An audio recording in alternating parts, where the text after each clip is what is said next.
Welcome back, everyone. I'm Sarah Peck, and this is the Startup Pregnant Podcast.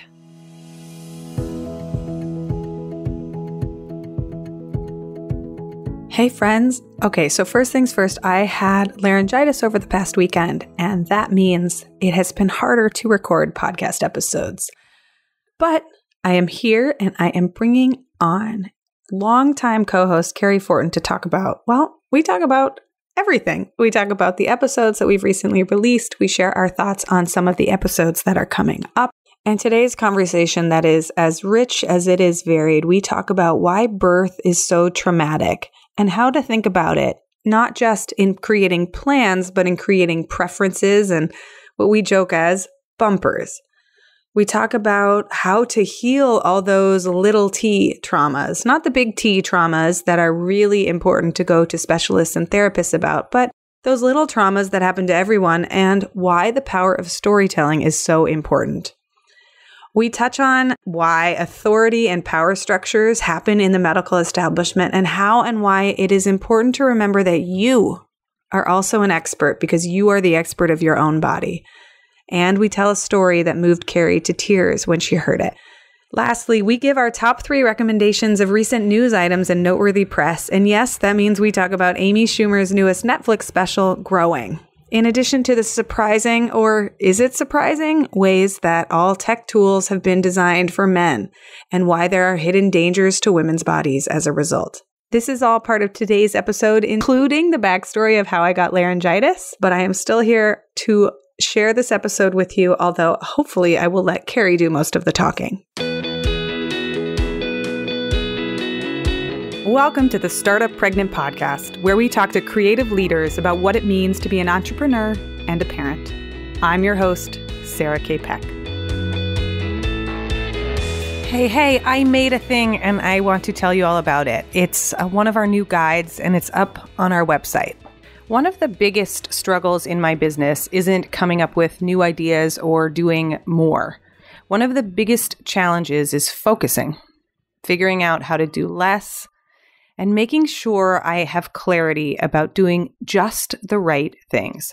I wish I could say that I had it all figured out and I have a magic wand to make life easier, poof, presto, but not quite. But what I do have is a structure of questions, just 3 questions that I return to time and time again that helps me sort myself out whenever those piles of to-do lists are getting way too long. It's a 3-step process, and I walk you through how to do it and what it looks like. 3 questions for clarity, simplicity, and a new superpower, which is saying no to the things that you don't actually need to do. If you want the free guide, head to startuppregnant.com/stop. That's startuppregnant.com/stop. STOP.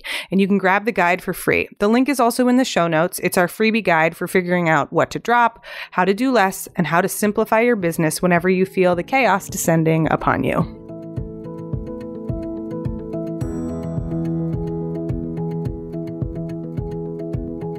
Hi, Cary. Hi, Sarah. Well, this is a special episode. I'm glad to have you here. I'm always glad to be here talking with you. So, what time did you wake up this morning and what was the first thing that you did? Okay, so it's so funny because I feel like people are always like, well, today was a little different. And I'm like, my day today was different because it was amazing because my 15-month-old woke up at 8 a.m. Stop. It was 8:01 when I first heard a peep from her. And I don't have a clock around. And I was like, looking, and my husband was already stirring and seemed really light in our room. So I was like, I wonder what's going on. And then I was like, oh my God, it's 8. We all slept till 8 for the first time in years. So and like the sun streams through the curtains and like the angels are singing and everything is... It is so true. We've talked about this. I'm such a sleeper. And so for me, it just changes the whole tenor of the day. So that was spectacular. I'm like, and then after that, I don't know, we ate, we played, it was fine, but I slept till 8 and that's what really matters. Oh my God, I'm so jealous. For people listening, if you can tell, I have a little bit of a scratchy voice. So I got laryngitis over the weekend. I did a solo weekend. My husband went out of town for 3 days to have a vacation. The first time being completely alone my kid's almost 3. So in a while in a beat. And we do it for each other. He actually supports me a tremendous amount because I travel a lot. But he went away. I started to get sick. I was like, oh no. And I tried to teach my yoga class anyways. And I went and I just blasted my voice, completely lost my voice. And then, you know how the cold works its way through you? You're like, first it's like a little in your head. You're like, oh, maybe if I swallow a lot of raw garlic, it'll go away. So I was just like drinking lemon juice. But last night, I will say, was just terrible. I was up till 3 a.m. coughing. And I'm not proud to admit it, but like I woke up at 11. I tried to go to bed at 8. Didn't fall asleep till like 11, fell asleep for like 10 minutes. Then I went and I was like, I'll just take another dose of cough syrup. Took another dose of cough syrup. Midnight, I was like, I'll just take some Advil. Took some Advil. And by 2 a.m., I was like, Benadryl? Whatever. I would like to be asleep, please. So I don't even know what happened this morning. My husband, it's Wednesday on the day of this recording, so he takes the kids to school. I think I woke up at 10:30. Yes, good, Sarah. You're such an early bird. And so I feel like for you, that's a very good like moment of self-care. Also, I am all for the medication when it really comes down to it. It's so funny because I'll avoid taking things for like all kinds of illnesses or whatever, but for sleep, I take that shit so seriously. I'm like, no. I know. Melatonin gummy down the hatch. Totally. Except I feel like that weird, A, I didn't wake up at the normal time, and B, I feel kind of hungover. I am, right? Because I'm trying to flush all these, like the Advil and the Benadryl out of my body. And so I just feel stupid today. Which is going to make for such good conversation. It'll be so great. So, well, actually, and some great things happened before I like run out of voice. Today, we had our very last mastermind call for the first Startup Pregnant Mastermind. And it was so amazing. And I had Angela, who works with us there. And I was like, can you be my voice? Can I like write a Google Doc? And then you can you? And she was like, yes, of course I can do that. So it was amazing.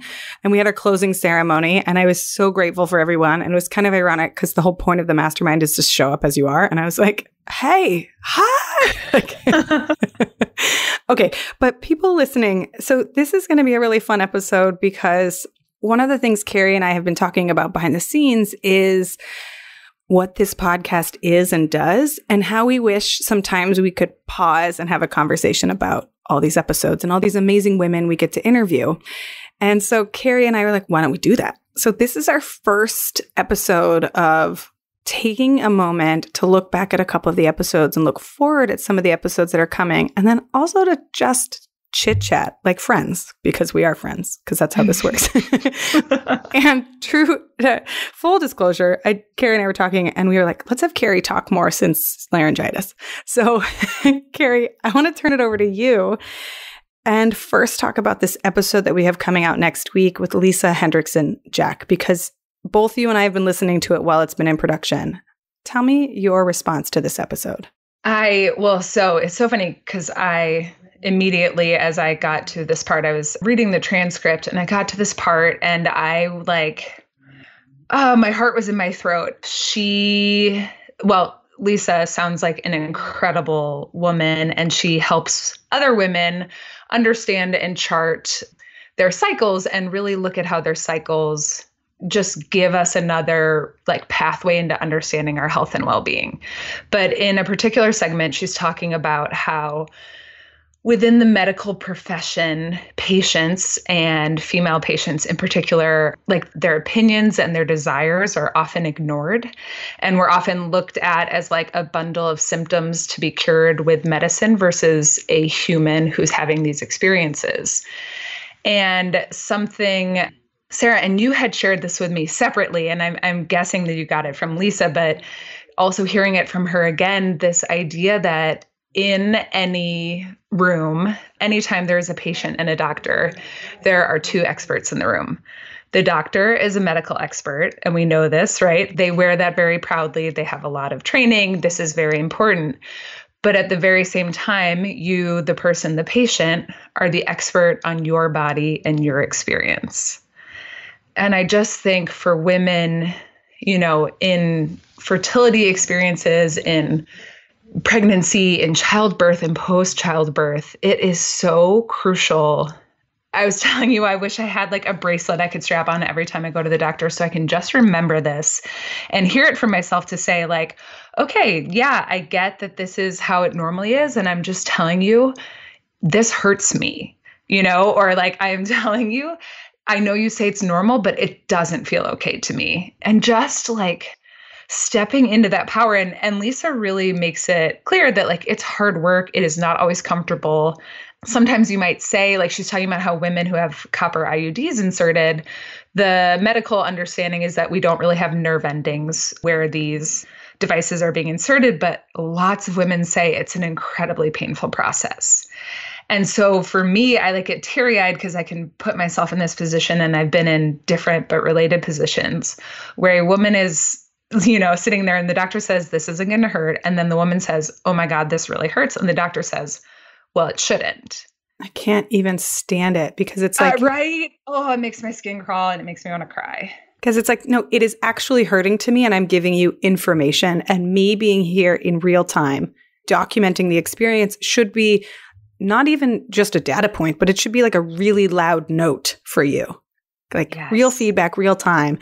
And yes. Then for doctors to diminish it and be like, well, it shouldn't, is so undermining and so hurtful, because then you start to doubt yourself. You're like, well, then I'm not normal. I should not be experiencing what I'm experiencing. Right. And then the whole loop between you and like being in connection with what you're actually feeling, it's mind-boggling. Right. It is. And especially with things like, dealing with your birth canal and these, like, that is such a personal, internal, like we have access to organs via our vaginas. And so maybe it doesn't seem like it, but like you are, like a doctor is putting something into an internal organ. If you say you're having an experience, like that is real, that is truth. People might have a variety of experiences. It might not be that common, but that doesn't mean it's not real. And so I just like stared at myself in the mirror and practiced this like psych up talk where I'd be like, okay, doctor, please stop. This is my experience. I know you might not think this is normal, but I'm telling you this and it's the truth. And I was like, I'm going to like psych myself up in the car before I go into my doctor next time. I mean, I love my doctor. She's amazing. But anytime I have to see somebody else or, get pregnant again or have an ultrasound or something else going on, I just want to remind myself that like, it might be uncomfortable, but what I owe myself, past, current, and future, is to just say like, no, this is my experience and this is real. And the thing that's so important, I think, and I wish someone had told me, is that like the way that our medical establishment is set up, you may see lots of different doctors. And during something as intimate as birth, you may not actually see the doctor that you saw the most during your pregnancy. And so the person that's carrying the most information about you is you. And it doesn't matter how, like the doctor has a really wonderful, this is, I think, the most generous approach, right? Like the doctor has a wonderful wealth of resources and knowledge about births in general. And they can see things that we can't see, which is wonderful to have as one of the co-experts in the room. Like it is great to take their advice and their counsel, and they will strongly recommend for and against things based on their body of knowledge. But your body of knowledge is your body and you as a person. And like, our job as people is to collect data and be responsive and be aware about ourselves and to say, you know what, like most people might react like this, but I don't react like that in the room. I'm actually this kind of person, or that doesn't feel right to me. I need to stop. And, I remember during the birth of my second son, I actually went to the hospital twice. So we went in when we were like 3 centimeters. The doctor said, come right away. Second babies come faster. So like, don't wait. It's different for the second baby. It's not, 411 or 501. It's like, baby's coming, come on in. She said, it's much more likely with the second baby that you have the baby in the car. That's when you hear about like babies being born in the car, it's the second baby. I was like, oh, okay. So we went in at 3 centimeters dilated. It was 3 a.m. on a Friday night, Saturday morning. And we get there and then I'm like back to 1.5 and nothing is moving or progressing. And the doctor comes in, and I really like my doctor, but she had been awake for like 36 hours. So she had like 3 Red Bulls and she was like, let's get this show on the road. Like, I think she was ready to go to sleep and I was like in contractions. And so she had her hand inside of me and she was like, I can just sweep this. Like, we can just go, like we can kick this on. And this is not important, but it's also like relevant. I knew that she was going on vacation. she had a week of vacation planned, and it was her only week every year. And it was the day after my kid's due date. So we all kind of had some anticipation of like, let's get this baby out while you're still the doctor, like, so that I don't have to be around someone new. And so all signs were like, we can just sweep your membranes. You're 40 weeks on the dot. Let's go, or 39 weeks, 6 days. And I just remember, I just like shrank up and I was like, no. And my internal reaction was like, I don't want to. I'm not ready. And I couldn't articulate everything, but I just shouted no. And then I turned and looked at my husband. I felt really embarrassed and ashamed, and I started crying. And the doctor, she was like, I'm going to give you a minute. And she left. And then my husband was like, what's going on? And I couldn't, like, now I know retroactively, but I just know that I knew that I didn't want to do it. And that should have been enough. And I'm really so grateful now. My future self is so grateful to my past self that my past self said no. And I know now that like I wanted, like the thing I can articulate with words now that my body felt was like I was 39 weeks, 6 days, and my body was having contractions. So this baby was coming. There wasn't anything obstructing it. So I didn't need to push it along faster. I was already like in active labor and things were going to happen. And so the doctor came back in and she was like, I'm going to have to send you home because like we only have so many rooms in the hospital. And I said, that's fine. So we got in the hospital and we went home. I was pretty tired Sarah, at the end of the weekend. Go ahead, Cary. But right, that's amazing. I just think, right, I think about how many times my like younger self would hear my body shouting no and not have allowed it to come out of my vocal cords. Yeah. And so I love that even though you couldn't put the label on it, you knew and you said it. And I also have to say too, like in the dream scenario, you're on a team. Like everyone in the room uses their co-expertise to create a scenario that is like beneficial and healthful and wonderful.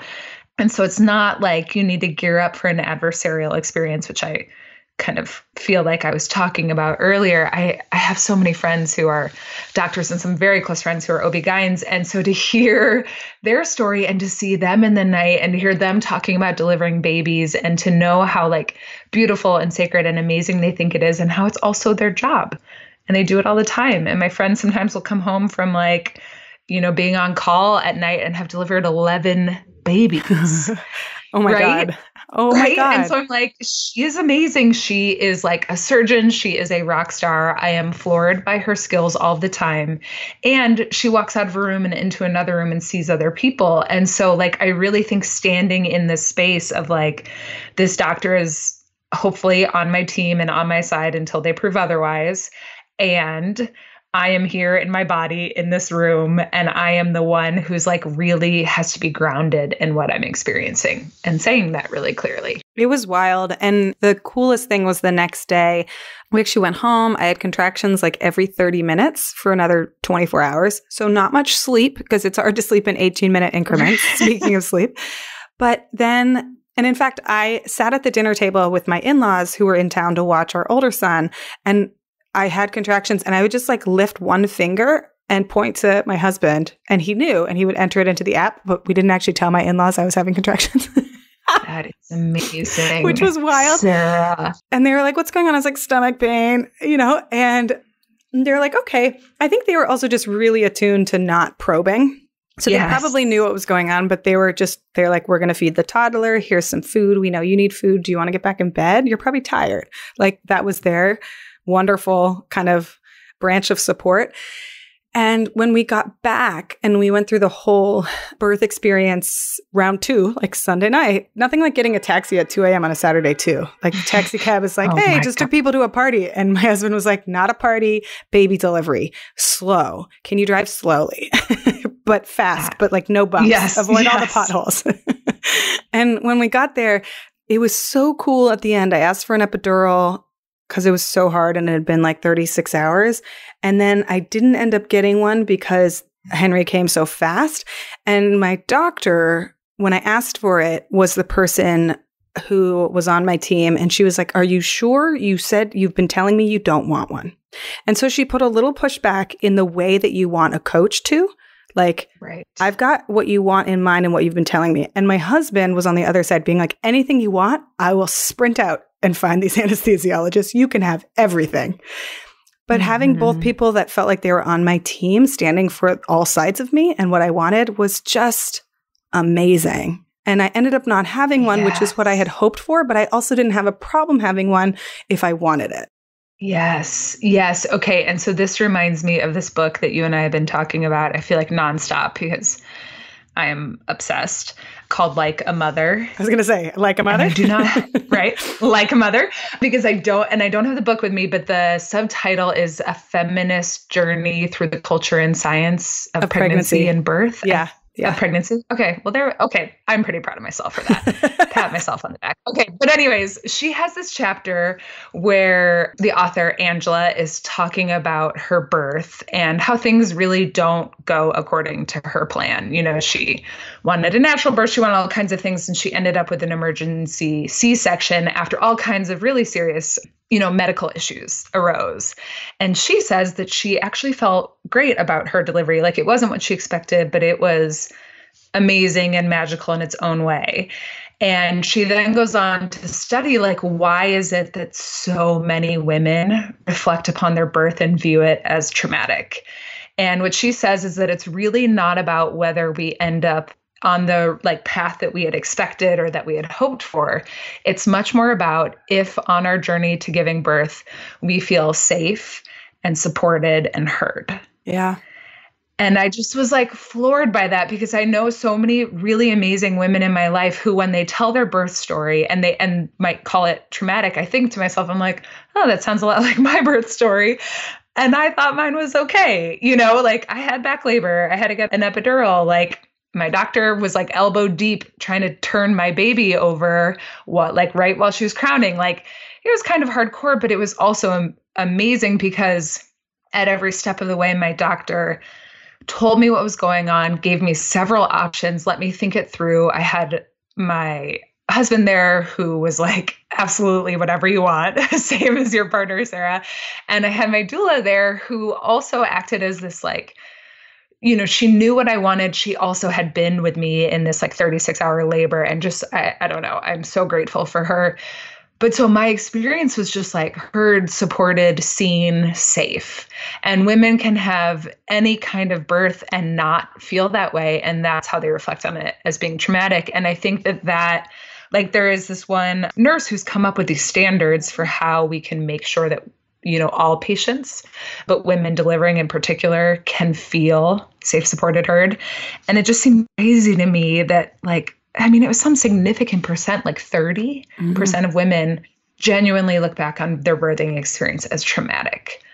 Makes me really sad. Yeah, it's wild, because we had Kimberly Ann Johnson on the show, and she talked about, of course, birth is traumatic. It's one of the biggest experiences you'll ever go through, and you haven't been through something like this before. And then also our pelvis and our birth canal is the seat of a lot of historic trauma. Lots of women have been abused or have shame around sexuality, or don't have access to understanding themselves and their sexuality yet. And so this journey to give birth, thinking that we can just use our birth canal and dissociate from anything else that it's related to, is a strange concept in and of itself. So I love, if people haven't listened to Kimberly's episode, she's like, of course, birth is traumatic in some ways, and here's why. But, oh, Cary, you just gave me the chills. Heard, supported, seen, and safe. Those are the feelings that you want. And if you feel like people have your back, or somebody says, hey, we want to keep you and your baby safe, we recommend a C-section. Here's what's going to happen.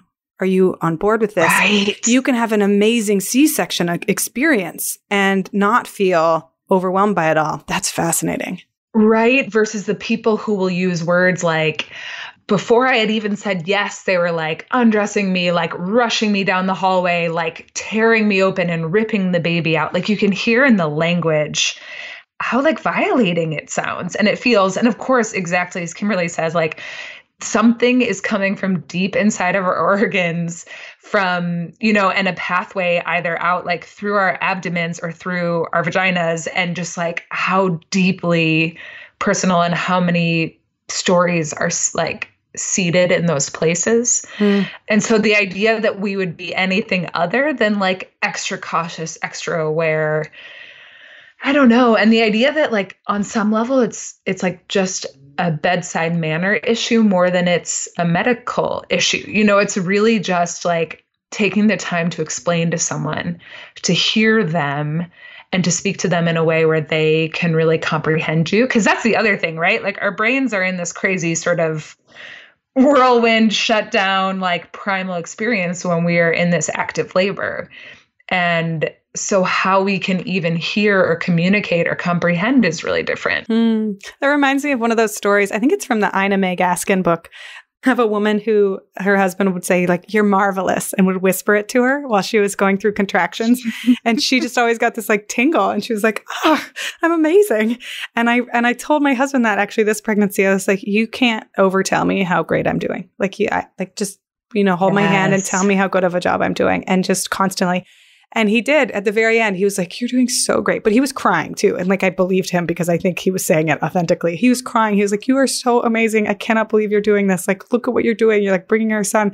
And oh my God, it was the best thing ever. And he was like, "I was running back and forth between your head and your butt because I was on all fours." And he was like, "I was watching his head come out and you were like almost pooping on him. And then I'd run to your head and I'd tell you you're doing awesome. And then I run to your head and the nurse would like wipe poop up." And I was like, "Oh my God." Like, that's what it feels like.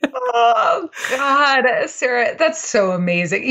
And here's the thing, everyone deserves whatever kind of journey they want, but I've always felt this way. And my husband was like sort of prude-ish before we were going in. And he was like, "I don't know if I'm going to want to watch."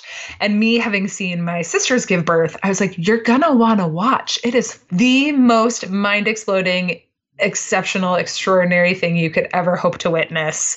Like, we will still have sex. It will be fine."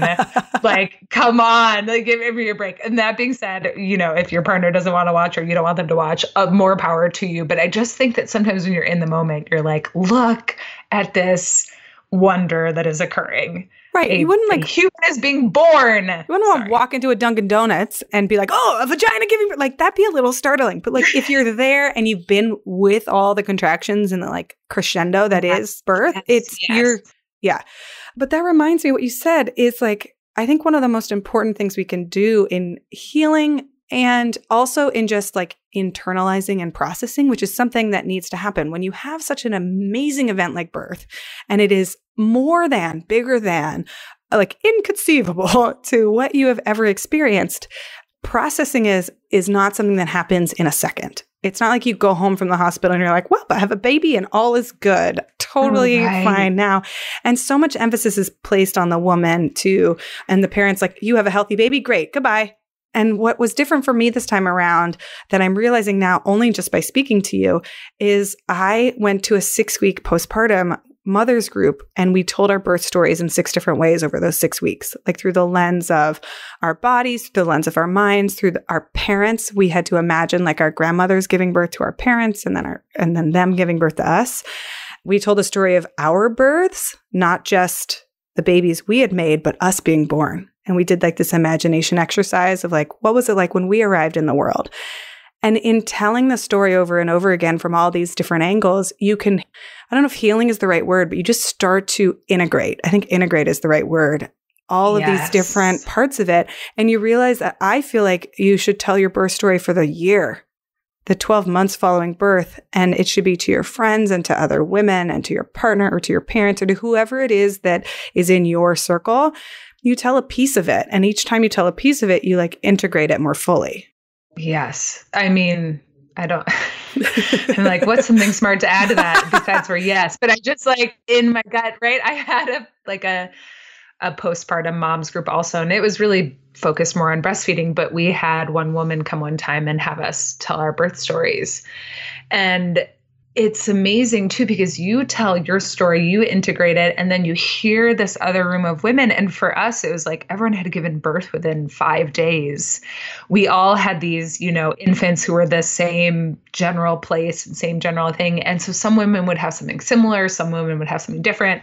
Some would have what I would have called like my ideal birth going into it and had a different experience. Like we all had these stories. And so I think there's a part of it where you're like, I'm unique. This is different. This is one of the biggest moments of my entire life. And, if we're lucky, we can say that in a good way, but it's a huge moment regardless. And yet I also join in all of these women and my ancestors who are doing this work of giving birth all of the time. Cary, I love this. Okay, so I want to, before we get into talking about Amy Schumer, because I know that I have that on my notes here. I was like, ask Cary about Amy Schumer. Before we get there, I want to look back and ask you about the last 3 episodes. So for people who haven't had a chance to listen to episodes 104, 105, or 106, what's a nugget from each episode just for people listening? Because we have Vanessa Van Edwards who talked about it was like her part 2 about the transition to becoming a mom. We have Whitney Johnson who talked about building great teams and building a career and a life around like travel and being very ambitious. And then we have Iman Gatti who talked about her journey into motherhood and how it actually opened up a portal for healing her childhood traumas. So yes, let's start with Vanessa. Gosh. Or where do you want to start? I'm like, there was so much good stuff. No, let's start with Vanessa.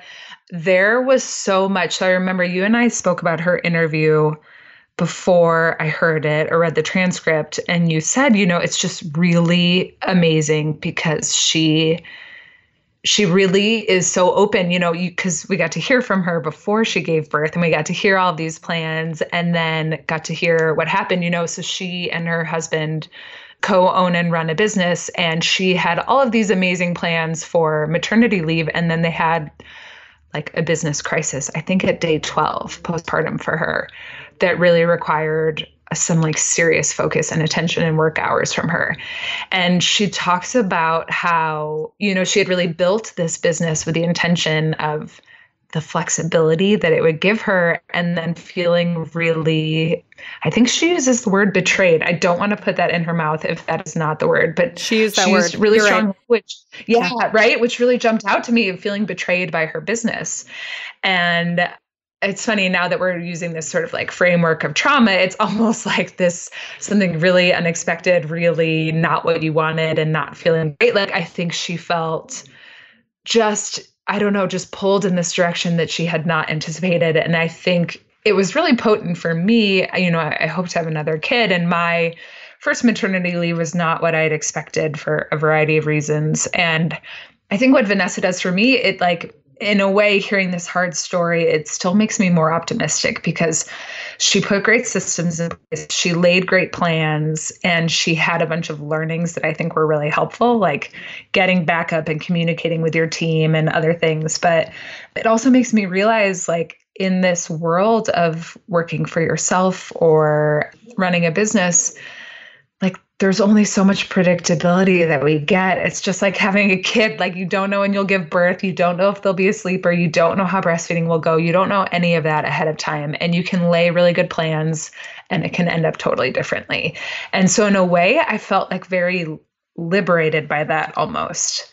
Like I have this intention for how my next maternity leave might go, but I'm also trying to build in place systems for the idea, like, what if I'm having surgery? What if baby and I are in the hospital? What if, like, my daughter needs a ton of childcare? Like, what would that look like too? I love that because it's like a range of experiences. Instead of a plan, it's like preferences or guardrails almost. Like, what is the worst possible scenario? And how do I put bumpers in place so that if I am waylaid for 6 months, or like I have a baby that needs a tremendous amount of help, it doesn't derail us further, but like we can survive that. And how do I put, guardrails in place if I do want to go back to work at 6 weeks?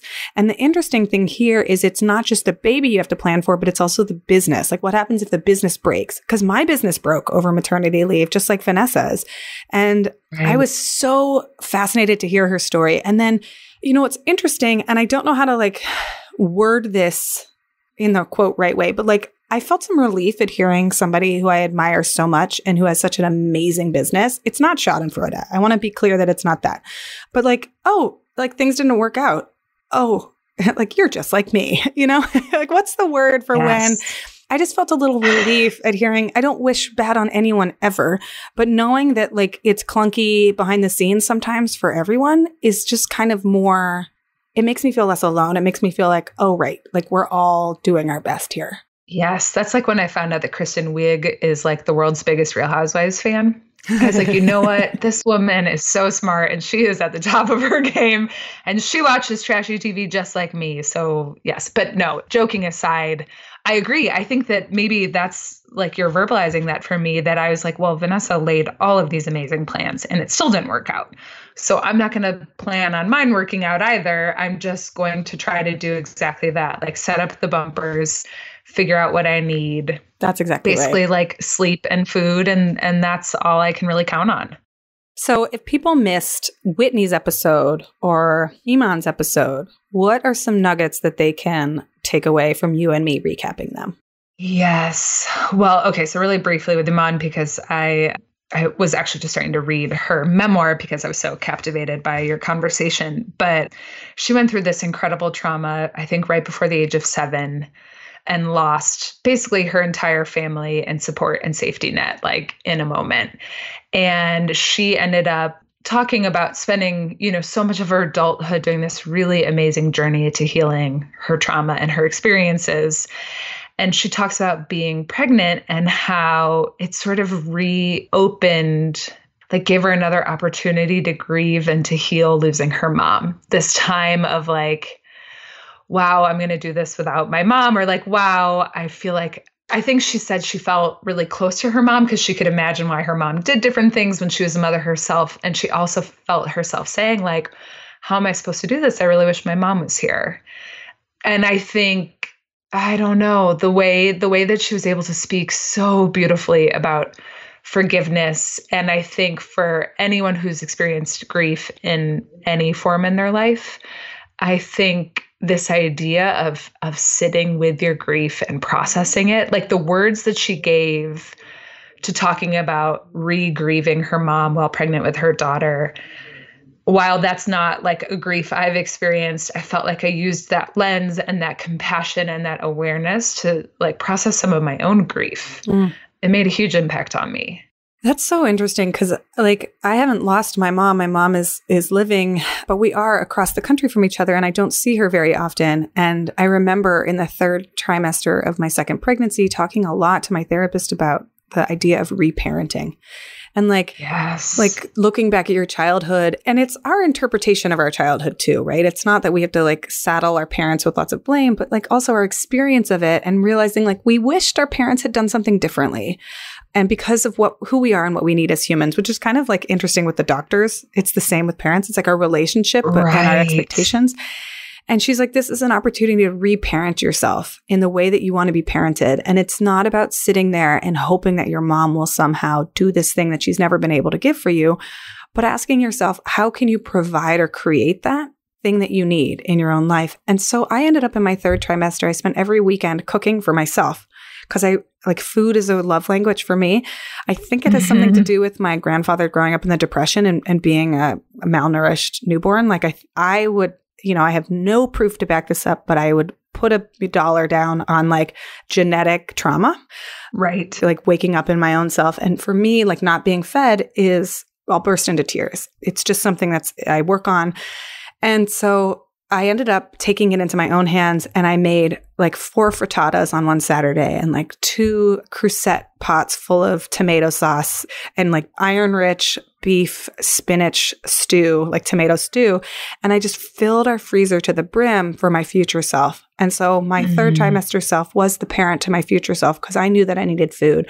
And then I made this whole list for my husband that was like, I need you to go to Trader Joe's every Monday. And like the freezer doesn't feel good to me unless I can't close it. Like unless we're duct taping it closed, right? Like it's not a normal, it is not like you would look in there and be like, it's too full. And like, if there's 3 things in there, you'd be like, oh, it's just right. And that's not the way that I'm going to feel. I'm going to feel like people aren't feeding me. So there's no good, bad, right, wrong. It's just like this awareness of self and like, okay, here's my weird, here's my code.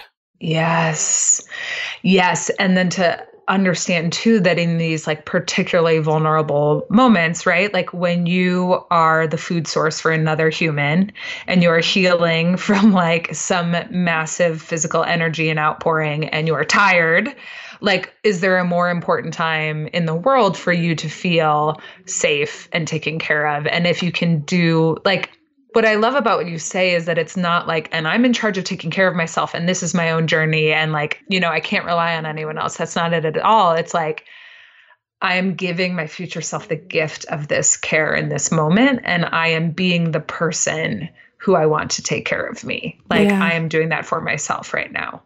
Okay. So Whitney's episode, which I loved, because if you haven't listened to it yet, everyone, I totally fangirl out at the end. And I tell Whitney that she has been one of the people to me that I love finding mentors and friends and colleagues and people that I can bring into like the wise women's counsel aspect of what I think is a really good life. But there are people out there who do things that I watch and I admire and I learn from without ever talking to them. Like I read their books and I watch their careers and I just think they are so cool and so interesting. And like they serve as mentors to me without me ever having spoken to them. So I told her this at the end. I was like, by the way, I've been invisibly stalking you as a like pseudo mentor forever. And I was just so grateful for her. So Cary, in this episode, we talked about how to build great teams and how to lead and build really great teams. And she, for people who don't know, for people who haven't listened, she's an innovation specialist and a disruption specialist. And she's been on the Thinkers 50 and she works at Harvard. And her like talking about how to build an A team actually takes the lens of learning and growth and realizing that everyone's always on a learning curve. And when you get new people, you have to get them onto the learning curve, which is really hard. So all about onboarding. And then they're going to be in their sweet spot between that like 20% and 80%. And then if you're doing your job right as a manager, as a CEO, as an entrepreneur, as a leader, they're going to get bored. And that means you're doing your job right. And you have to actually design the next job for them to put them back into their next learning curve. And I was just like, to me, it was like bells went off because, yeah, people want to be learning. Like people want to be growing. They want to be engaged. And so when you have your top performers getting bored, your job is either, and she said this so beautifully, your job is either to like create the next learning curve for them or find their next job. And it was just so, for me, like eye-opening of like, yes, this is how I think about like development of people. And it's not like once they're out of a job with your team that they should go into exile somewhere. No, they're wonderful, amazing people. And you should help. And like, honestly, oftentimes you'll be like, you know what? You've outgrown this job, but I have this board over here. And I think you should be a part of this board. Or are you going to start your own company now because you're ready? Yes. Okay. Well, and this is so interesting to me because you have been building your own team, right? Startup Pregnant team. And so was this stuff that you had, I mean, you said you were fangirling her. So let's be honest. Is this something you've like read about and were thinking about in building this, or does this give you a new lens as you're building the team? Like, how does that impact you, Sarah, today? Oh, what an interesting question. So she wrote 2 books before this. One of them is Dare, Dream, Do, and it's about the power of dreaming and building your career, which I just love. I forget the second book, so we might put it in the show notes. We might not. Disrupt Yourself? Oh, yeah. Yeah. Okay. That's right. Yep. Thank you. Disrupt Yourself. And then I was like, I forget the name. And then the third one is Build an A Team. So how to build like a great team. You know, that's interesting. I didn't read the book before I started building Startup Pregnant. So it's influenced me. But the key word I have when I think of Startup Pregnant is resilience. And I take to heart the idea that we need to build really resilient structures, systems, and teams. So it's why I have you and Angela in on all the coaching calls that we do for our mastermind, because, hey, I might, newsflash, get laryngitis, right? Like my kiddos might get sick. I might get sick. And I don't want everything I'm building to grind to a halt just because I'm no longer functional. I don't have any full-time employees. I have 4 contractors and 1 person. And I've joked with you, Cary, about this, that like our collective hours are still less than like 1 healthy adult 20-year-old male. Like, because I don't even work 40 hours a week. So like all together now we have 1 employee in total. But we have 5 humans. And so I take inspiration from her in terms of building resilient systems and processes so that like if I have to take a maternity leave or one of my employees, contractors gets pregnant, like that we can do that and this whole system won't grind to a halt. Yes. Okay. So I remember when you and I were talking about Startup Pregnant early days, you were talking about this idea that like, if your company cannot handle a person going on maternity leave, then like, how well set up is your company? How resilient is your company? This is one example of a million different examples of what might happen. And the idea that building in parental leave to any size company, including one that is just you, is like how you become resilient. And then of course there are a million other things like laryngitis, child with diarrhea, et cetera, that come up. But I feel like I've taken that to heart from the get-go. Like, how do I set up my own life with a certain amount of like buffer zone, resiliency, other options, so that way it's not one of those things where when you need a break the most is when you're like letting people down or feeling really upset or like feeling distraught about it. You can just take your break.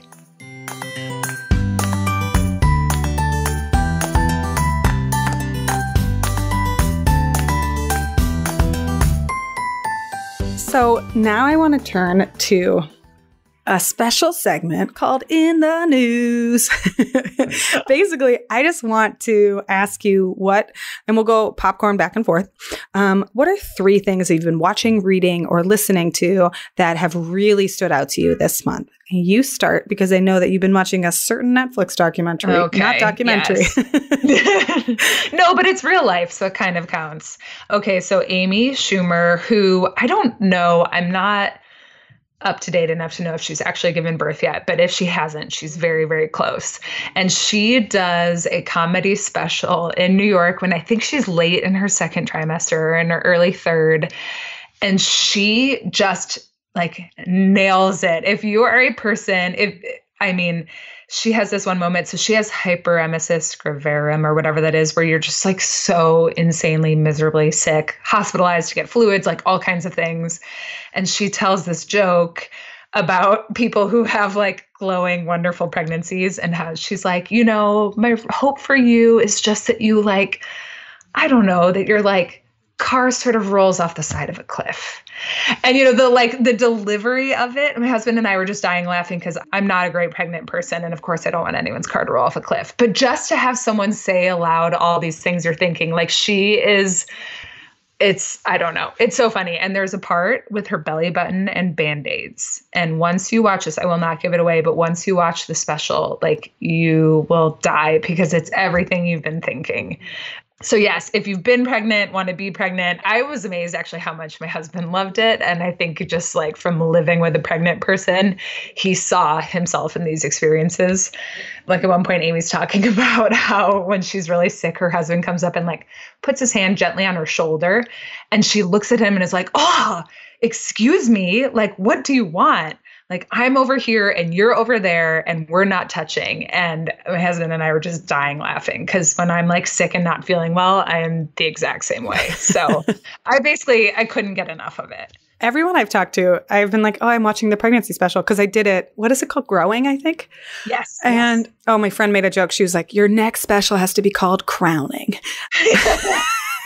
Which I think is amazing. She hasn't given birth yet. I just saw her on Instagram talking about how hard it is to get socks on in your third trimester. Yes, right? Honesty. Thank you, Amy. Totally. So full disclosure, I really did not like her earlier special. I watched the leather special after I watched the pregnancy one, and I was really disappointed by it. I did not like it at all. No, because I haven't watched the leather one yet. I just loved the pregnancy one so much. The pregnancy one was amazing. The leather one, we can talk about that. If you watch it and you want to chat about with me next time, we can do that. Okay. Number 2 of things that we're watching, reading, or listening to, for me, it was this Guardian article about how all of like tech and machine things are designed with men's bodies in mind and how dangerous it is to women. It was shocking. Like the art, it's long form, and it's everything from like the size of your smartphone in your hand is made for a man's hand. So women can't reach with their thumbs the emergency dial. Like we can't open things with one hand the way that men can. We have to use 2 hands on our phones. And it was just mind blowing to me. And then like, we haven't designed safety seatbelts in cars for not only they're for men's bodies, women's bodies and frames are smaller, but we also have not accommodated pregnant women's bodies. So pregnant women die the most in car crashes. I was just So I'll link that article in the show notes. I'm so curious. So is this written by the same woman who just wrote the book Invisible Women? Yes. And it's something about how, okay. So that's why we're talking. Okay. So I'm getting that from the library. I'm next up on the list and I will report back more fully on it. But I was so fired up because I heard her speaking on NPR and she was talking about how the way that we diagnose heart attacks, like the shortness of breath and the tightness and like the pain in your right arm, women don't experience that. So our misdiagnosis for women experience heart attacks is like astronomical. And it's one of those things where I'm like, I don't know. That's all I've ever heard. I don't know anything about heart attacks, very fortunately for me. But if I were to know anything, it would be those exact symptoms. And just like, yeah, women are dying in car accidents and they're dying in hospitals and they're, not hitting the emergency button because the world wasn't meant for us. Oh, the big thing for me too, because I'm always cold, is talking about how like the temperature of places is based on men and what they're wearing. Like if you've ever been at a wedding where you're in a dress and a guy's in a suit and you are freezing because it's like 65 in a ballroom, you're like, this isn't for me. Like this obviously isn't for me. Right. Okay, so I'm going to link up this Guardian article, and it's by the same author as the book, because the funniest thing, it's not funny, but she starts with a really funny anecdote about holding up a bone, an antler it's an anthropology professor, and there's this bone that has 28 marks on it. And the professor goes, "This is alleged to be man's first attempt at a calendar." And everyone looks at the bone in admiration. And then the professor goes, "Tell me, what man needs to know when 28 days have passed? I suspect this was woman's first attempt at a calendar." Yes, Queen. Oh my God, that is amazing. Yes. Right? I don't think men are charting 28 days. I think women are. They're like, and then the blood will come again.